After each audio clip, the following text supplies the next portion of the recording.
Hey folks, this is Clayton Collins, CEO at HW Media.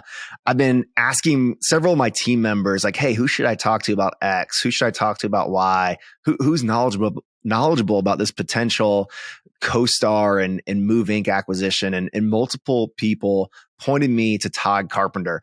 I'm thrilled today to welcome Todd Carpenter. As many of you might follow through his blog, todd.re. He has a storied and successful career in real estate technology. And, even going back a few years, he was a wholesale mortgage account exec. Todd understands mortgage tech and the trends and adoption and investment cycles better than almost anybody I have spoken with in the past.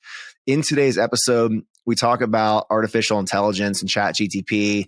We talk about this potential and rumored deal that News Corp may sell Move Inc. to CoStar and how that impacts real estate agents in the brokerage industry.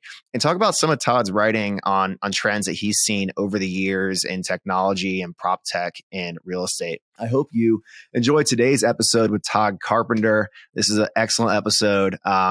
Natural, fun conversation for me, and I hope it comes across that way. Todd, thank you for joining me for an episode of Housing News. Happy to be here. And I was talking with Mike Simonson, who leads Altus research for us here at HW, and I was like, who do you think will be able to answer this question for me? Like, who knows a lot about this? And your name just kept coming up. So I'm thrilled that to finally get the chance to make introductions and dive into some relevant news topics with you today on the podcast. I'm happy to be here. This is great.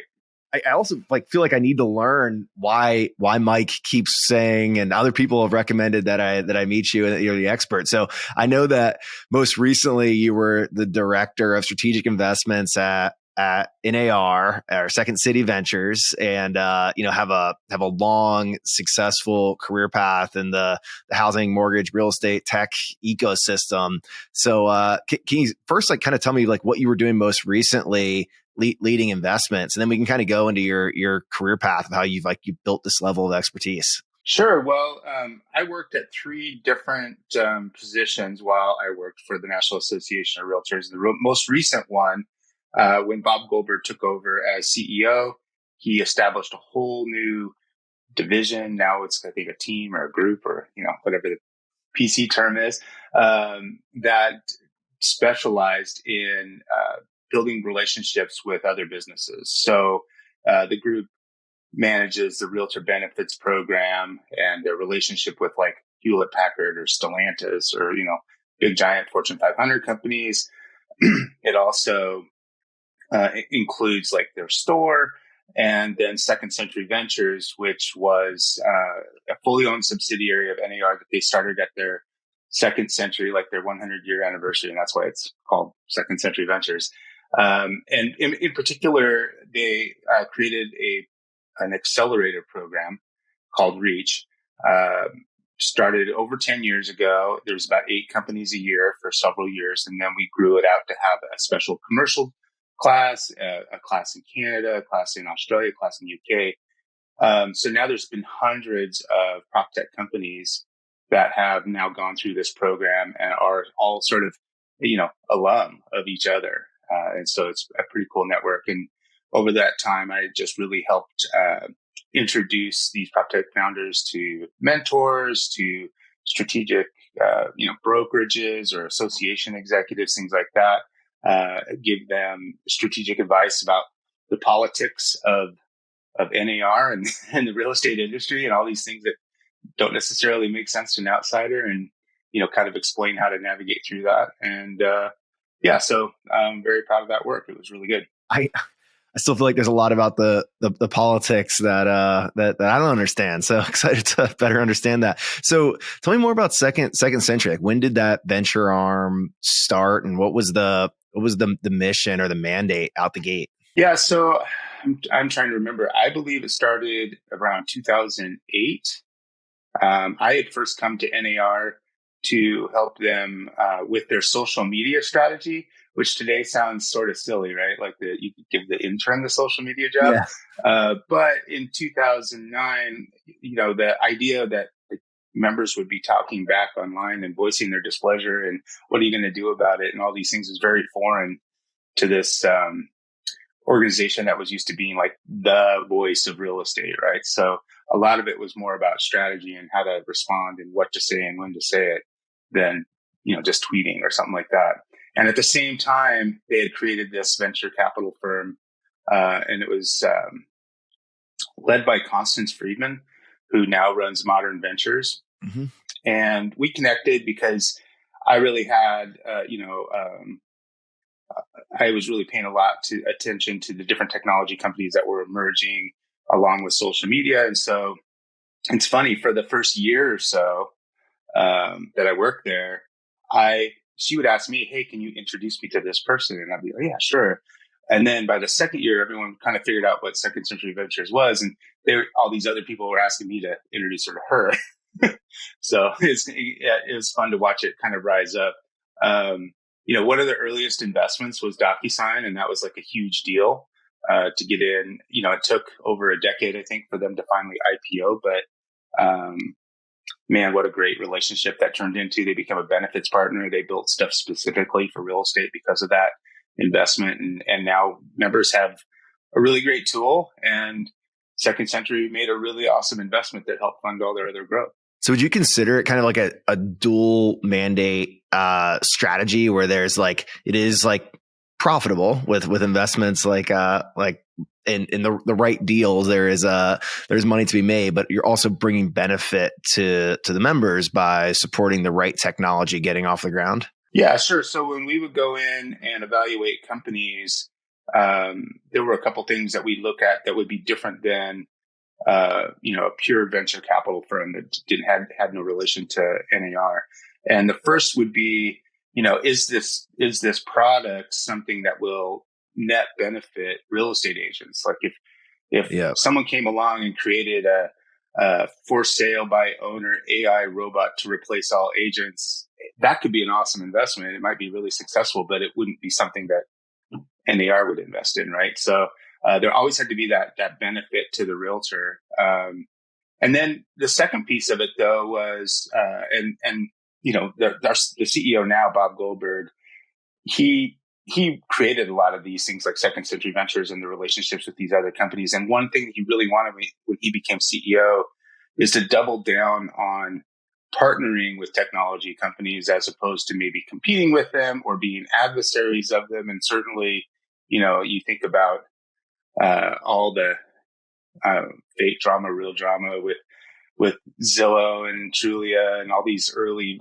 risers, and everyone's so concerned about them. And it almost felt like NAR was at odds with companies like Redfin and Zillow. Whereas today, I think you really want NAR to be aligned with them. And if you're helping this proptech company that's just starting out or just getting traction, to do things in a way that are both beneficial to them and to the real estate industry and to realtors, then now you're all in the same tent. So I think that's the other really important part. I mean, the narrative of technology disrupting the agent or disrupting the loan originator, has been a long narrative that pops up, since the beginning of technology in our ecosystem. But to date, investors would have been and have been much more successful betting on the technologies that aid our, tip of the spear, the frontline folks in housing, the agents and the loan originators versus the technologies that disrupt the job category. Do you think that's a theme that plays out in the next run of innovation in our ecosystem?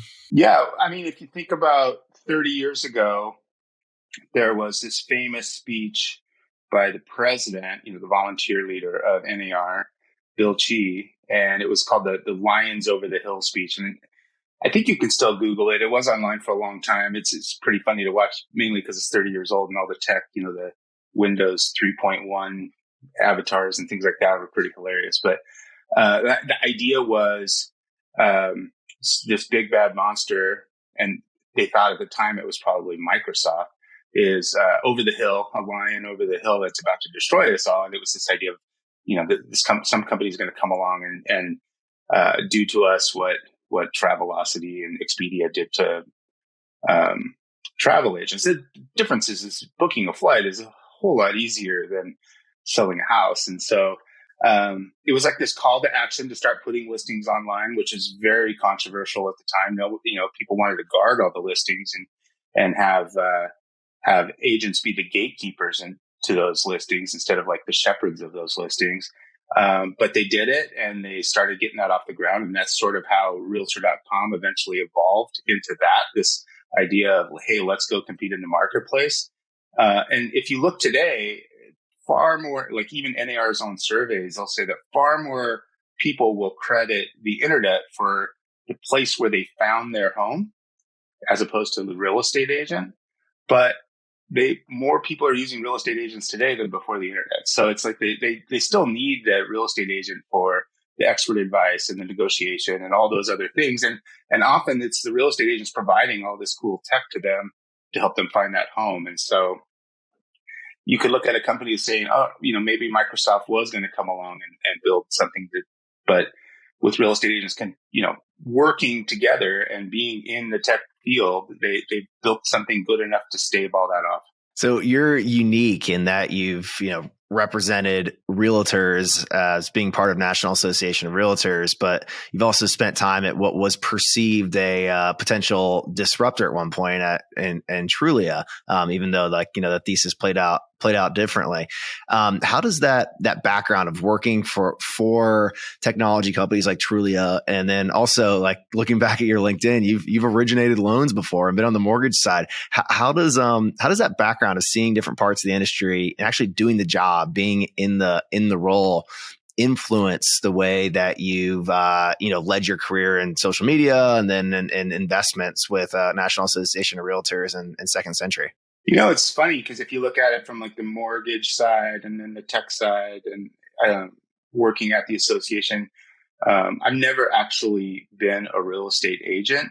I've always been, basically selling to real estate agents or networking with real estate agents, developing business with them. So in some ways, like being a loan officer isn't that much different than, what I do today. You're still trying to get deals from real estate agents one way or another, right? And really, when I was in the mortgage industry, I got into wholesale mortgage pretty quick after just a few years. And I started really young. I actually originated my first loan when I was 20. In Colorado, you didn't have to be licensed at the time. So crazy times. Refinance someone down to 9% back in the day. But I was working for a company called Washtenaw Mortgage out of Ann Arbor, and wholesaler. And they had this new tool, this brand new technology called Desktop Underwriter. And it sounds so silly now, but at the time, the way that I differentiated myself, because I sold, vanilla Fannie Mae loans, was that I would go out and train mortgage brokers and their people on how to use this system through us. And then that's how I got my business. And so I developed a tech angle from that. It was just the thing I had. I hadn't really thought of myself as like a technology person. And then I eventually went to work for a company called Myers Internet in San Jose. And they actually, some mortgage people will probably remember them. They built websites and sold leads through bestrate.com and loanapp.com. And Warren Meyer swore he was the very first person to ever originate a loan online. And he's probably right. He was probably right. So that sort of gave me that technology base. And then when I went back into wholesale, I thought that having a blog would be like a cool way to talk to my 30 different clients that I had. So I created it, and then suddenly thousands of people were reading this blog, which, only a mortgage broker would ever. I mean, what content loan officers need. It's not exactly exciting to the rest of the world. And suddenly I became a social media expert because I started this blog early on. And I mean, that's how long I've known Mike Simonson, is that he started a blog for his website, and that's how we connected millions of years ago. Yeah. What was the blog called at the time? You're todd.re now, right? Yeah, it was called Lenderama. Lenderama. Okay. Yeah. And someone bought it, and then someone else bought it, and then it sat there for like 15 years, not doing anything. So it kind of depresses me if I go to the site now, because it's just sort of like a placeholder. But that's a similar time frame as when the HousingWire founder Paul Jackson started blogging back in, I think, late 06, 07. Yeah. I started in 2005, so it was very early on. Kind of like watched what happened in the election between Kerry and Bush, and how these bloggers kind of like took down CBS News. And I'm not very political and whatever, but it was just sort of like interesting to me that this new technology had come along to kind of shift who could publish, basically. So it was very cool. Yeah, and then later on, going to Trulia is similar. You're just trying to build the relationships within this industry, and I worked on a team that really, I mean, we focused on having the best possible relationship with MLSs and associations and large brokers as we could to get those listings, because the listings were so important to the site, and to make sure that we had as many of them as possible without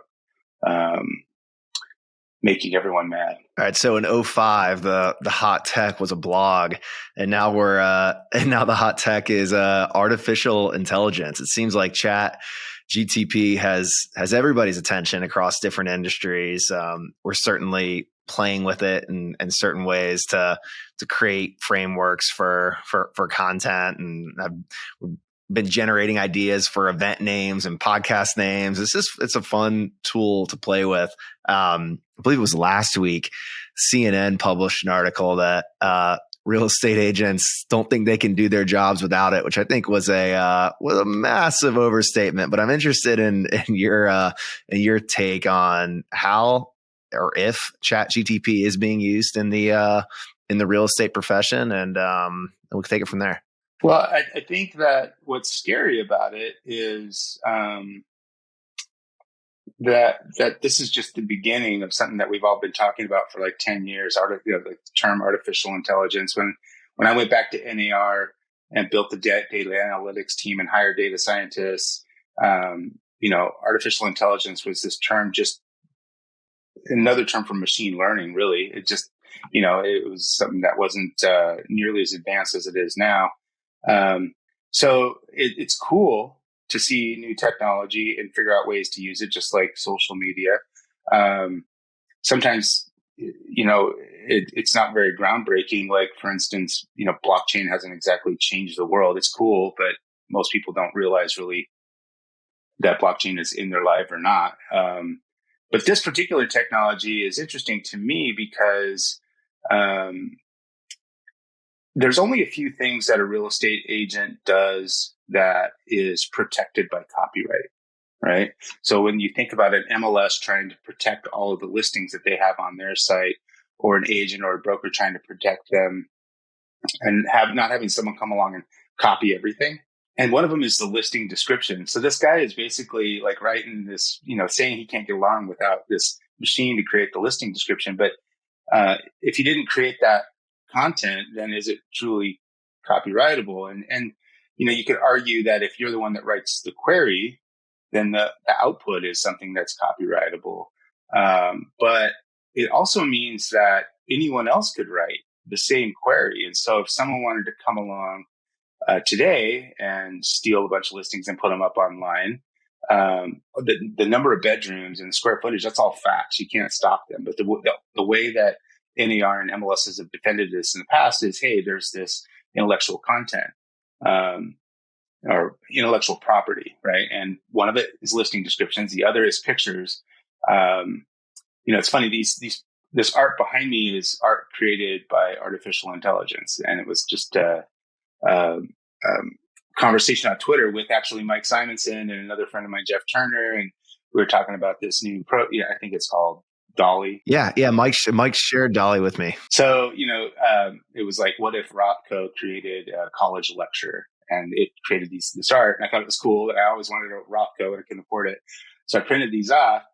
Well, that tech is getting better and better to where it can create its own images, right? So if you have artificial intelligence that can create listing descriptions and pictures, that was the only thing that was ever copyrightable by the brokers and the MLSs. And I think that playing fast and loose with this stuff could bite people in the butt, because it's going to lead to a spot where someone's going to come along and figure out how to do that on mass scale. Maybe not through ChatGPT, but certainly the tech is evolving. So it's something that it should probably be on the radar for most brokerages. Yeah. So right now, is the only use case you can point to in the residential real estate agent brokerage world listing description creation?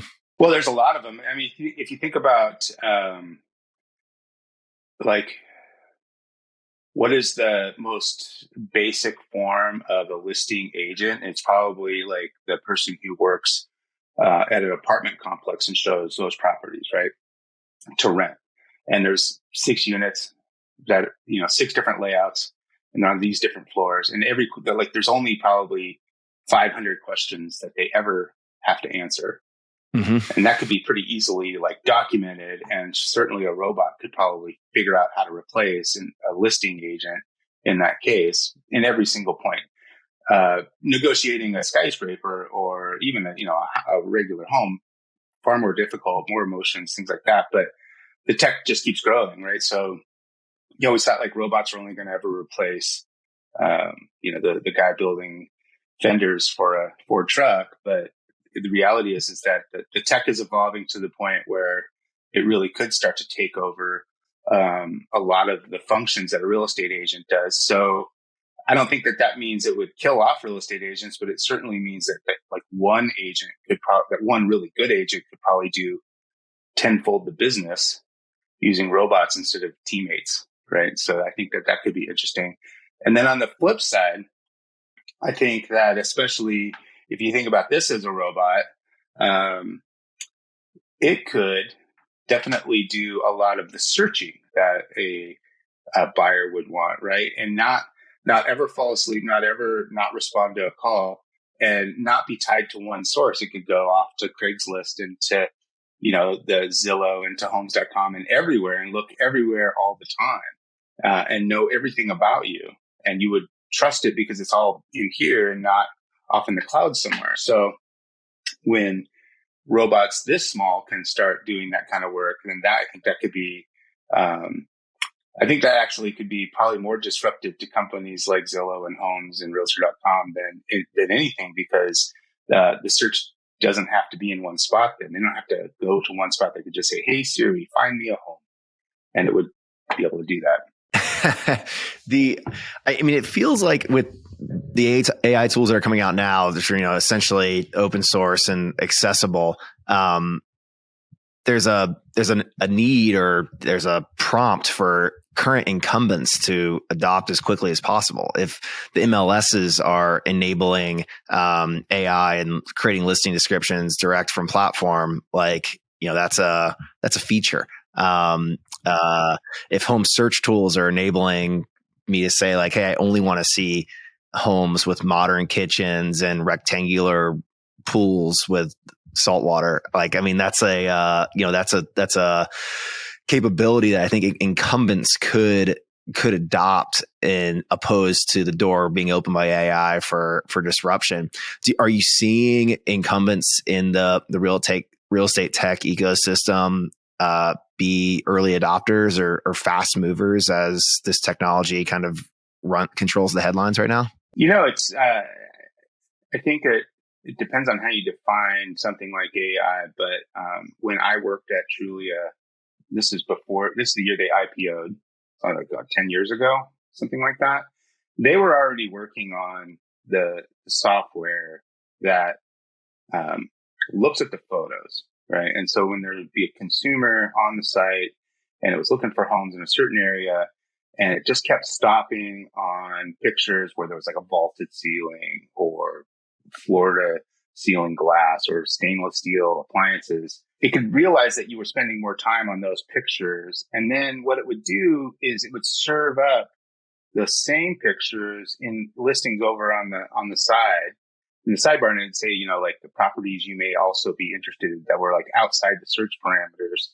And it would have those kinds of pictures. It wouldn't even be like the picture of the house from the street or anything like that. It would be this picture of the stainless steel refrigerator. And so that tech has existed for a decade and been used by Trulia, Zillow, companies like that for quite a long time. And it's always funny when you see a brokerage come along, like a small player, maybe like, the biggest brokerage in Chicago or something like that, but they're only in Chicago and they want to compete with that. And you're just like, man, that tech is being developed at a very high rate and it's been going that way for 10 years. So a lot of when you get addicted as a consumer or even just someone surfing the web, either to Facebook or to Zillow, it's because they've spent so much time feeding you the things that they think you're going to keep clicking on. And it's very much already fully in place.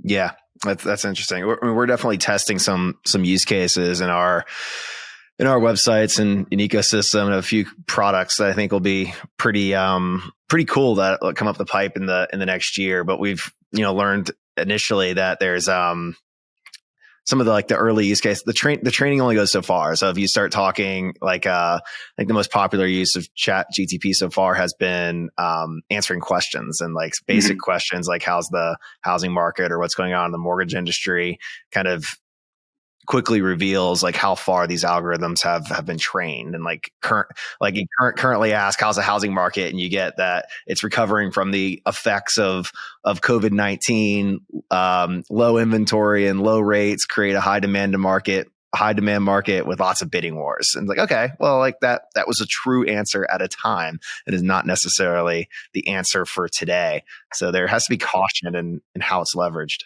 Yeah, it's really good at reciting facts. It's not It's not able to add perception, right? Or your perspective. And so when you say how's the housing market, what you mean is how is it going to be if I sell or buy a house tomorrow? Today, so not what happened 6 months ago, or and everything on the internet is history. All machine learning can only look at history. It can predict the future based on the history, but it just doesn't have that same ability yet. Who knows?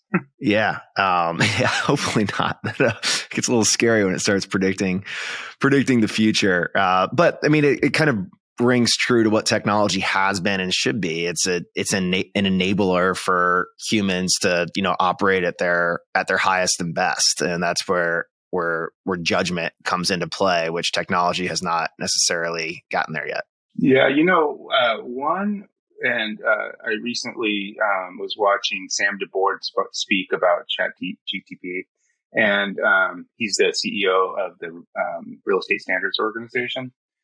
And he had a really great point. If you fed this robot all of the regulations and all of the things that you ethically and legally can and can't say as a real estate agent, right? If you fed that into the system, one thing that you could do is you as an agent could write something and then it could review it and say, that might not be that. Well, one, that could be illegal, right? That could be some sort of fair housing violation, or it could be not a very, you shouldn't say master bedroom anymore, right? Or something like that, right? So it could help the real estate agent be better and steer clear of problems pretty easily if you fed all those problems into it. So that would be an interesting way to use the technology, I think. It operates well in the black and white. We used an AI tool to write a intercompany services agreement last week. It was perfect. It was done. Didn't need maybe lawyers should watch their back because it's funny how high quality it is when you're operating in black and white and facts. Yeah, for sure. So Todd, last week I was up in New York for the Inman event, and I believe it was Tuesday morning. All the buzz at the event was on a story that Reuters broke, an exclusive that News Corp was in talks to sell its stake in Move Inc. to CoStar, a deal that or a potential deal that has everybody's attention. CoStar has, if anything, made huge waves and developed a market dominant position in the commercial side of the industry. And over the last several years has deployed several $1 billion to building out their residential, product suite and capabilities for the business. So, but maybe they lacked a a crown jewel asset, which might be Move Inc. and Realtor.com. Tell us a little more about what you've heard and how you're digesting this potential transaction. Yeah, so I think in the end, I don't think it's going to affect the everyday real estate broker or agent all that much. It may mean that CoStar finally creates something that could potentially either compete head to head with Zillow or maybe eclipse Zillow. But Zillow's in the marketplace now, and real estate agents and brokers are doing just fine. And if there were two people like that, then it probably would be okay. One of the great things about what NAR did, and people frame this commonly as like NAR sold our listings down the river or something like that. But going back to that Lions Over the Hill speech, NAR made a deal with Move to guarantee that every member could list their homes online for free. And of course, that often meant that it was being subsidized by a buyer's agent. But the idea that you can do that in America is sort of just completely taken for granted. If you go to the UK or Australia or, anywhere, you may pay thousands of dollars to be on the premier portal in those networks. And so when Zillow and Julia and Roost and all those companies came along, they had to duplicate that. And now, with Homes or whoever it is, there's always going to be this baseline that people get to list their listings for free. It's a huge advantage. And so agents, I think, are always going to be pretty well off when it comes to this. Whether or not, Homes is number one or Realtor.com is number one or Zillow is number one is not going to make a huge difference to the agent themselves. So that part I think is interesting. The other side is, certainly it would matter to, anyone who has stock in Zillow, right? Is this other force going to come along and hurt us? The other interesting part of it is, what is CoStar buying? Because if you're buying Move, does that mean you're also buying, you might be buying all the IP for Move and all the people and all that, but are you buying the Realtor.com brand? And, that's a tricky part because that's where NAR gets involved because they license that brand to Move. And you would need the buy-in of NAR to do that. So should we assume that the National Association has, some type of veto right or right of first refusal or some mechanism that could prevent or augment a sale process? Yeah, maybe not right away. I don't know I've never seen this particular document when they sold to News Corp. I think it changed, but yes, there's a veto power in there to where they could stop licensing it to that company, right? So, and certainly there would be other people interested in licensing it, right? Like I'm sure the guys that just created Nestfully would rather have Realtor.com as a URL, right? Or the Broker Public Portal. I'm sure that they would much rather have Realtor.com as their URL than licensing with Move or with HomeSnap or whatever it was before. So certainly there's other suitors for the ability to use that trademark. So then is Move worth as much if they can't secure the trademark? But on the other hand, I don't know why NAR wouldn't just work with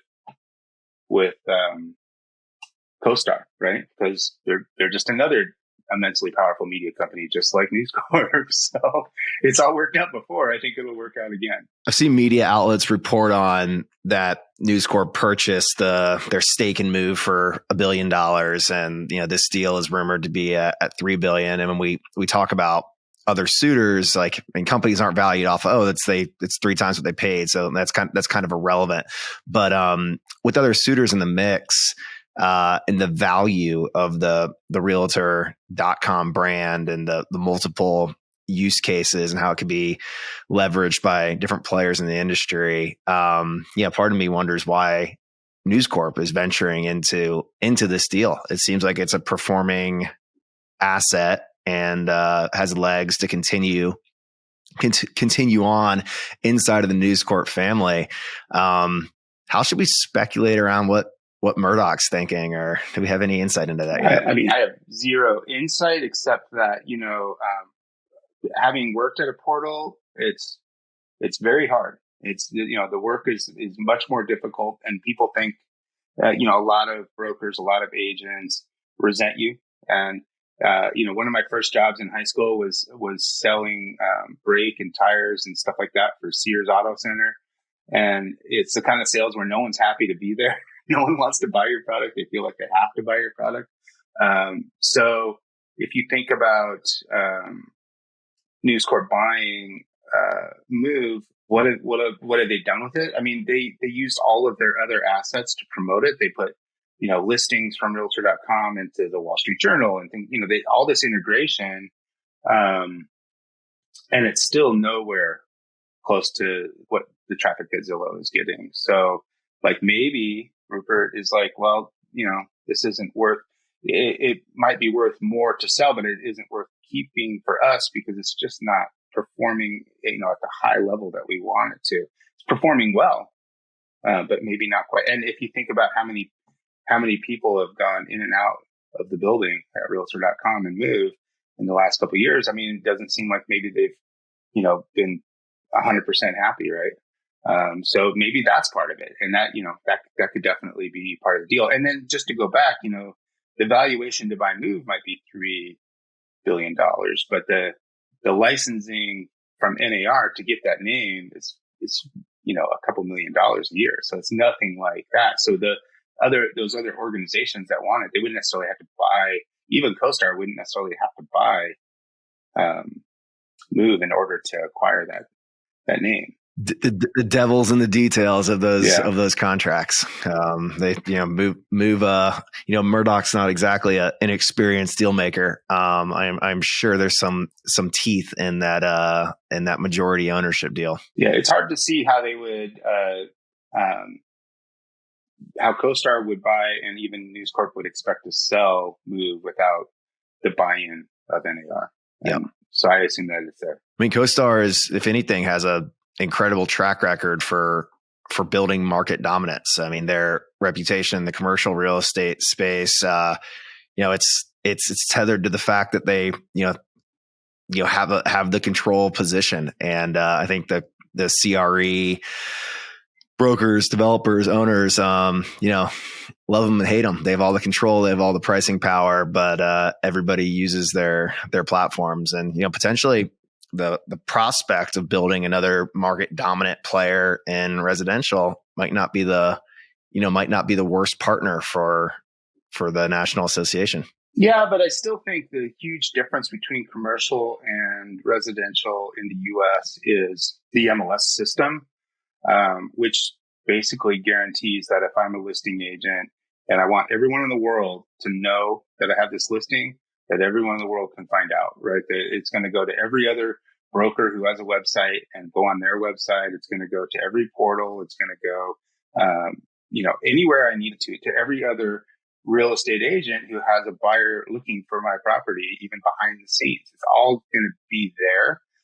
So when you're paying for CoStar, it's because there is no other awesome access to all of that data. You can't find where all the, not all the properties for sale are that obvious. And it's just a far different place right now. And that's why, Zillow never became a monopoly, and that's why Realtor.com never became a monopoly. And I don't think anything that CoStar could do would ever really change that. Yeah. I mean, I think the residential industry also operates under a different microscope where, the commercial real estate industry is incredibly important to our national and global economy, but owner operators don't vote like homeowners do, and there's always going to be a microscope on the residential market as it impacts every American voter, and monopolistic dynamics aren't exactly favorable for the homeownership market or housing affordability or the profession that is 2 million real estate agents who have a pretty loud voice inside the Beltway.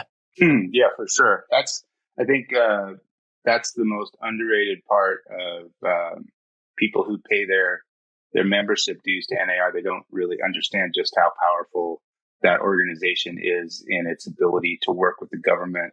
And you just saw it 2 weeks ago with what happened with the DOJ and yet another court saying, no, you got to honor that. Not only does NAR have tremendous legal skills in defending what they feel is a good business model, but they have a tremendous lobbying as well, which kind of goes unseen. People think of lobbyists as like someone who calls on congressmen and senators, but much of the lobbying that NAR does is to the executive branch, and you communicate with, the Federal Trade Commission and the FEC and all these other organizations. And sometimes it's over, like patent trolls or whatever, all kinds of almost non-related real estate, but it's important to real estate agents. But that lobbying power is tremendous. And so it's just countless times where you just don't even notice that it's happening because NAR is quietly doing these things. And yeah, you guys are the news, right? Last week when that DOJ case came down, you didn't see like a big press release from NAR about winning, right? They just went along about their business because that's what they do.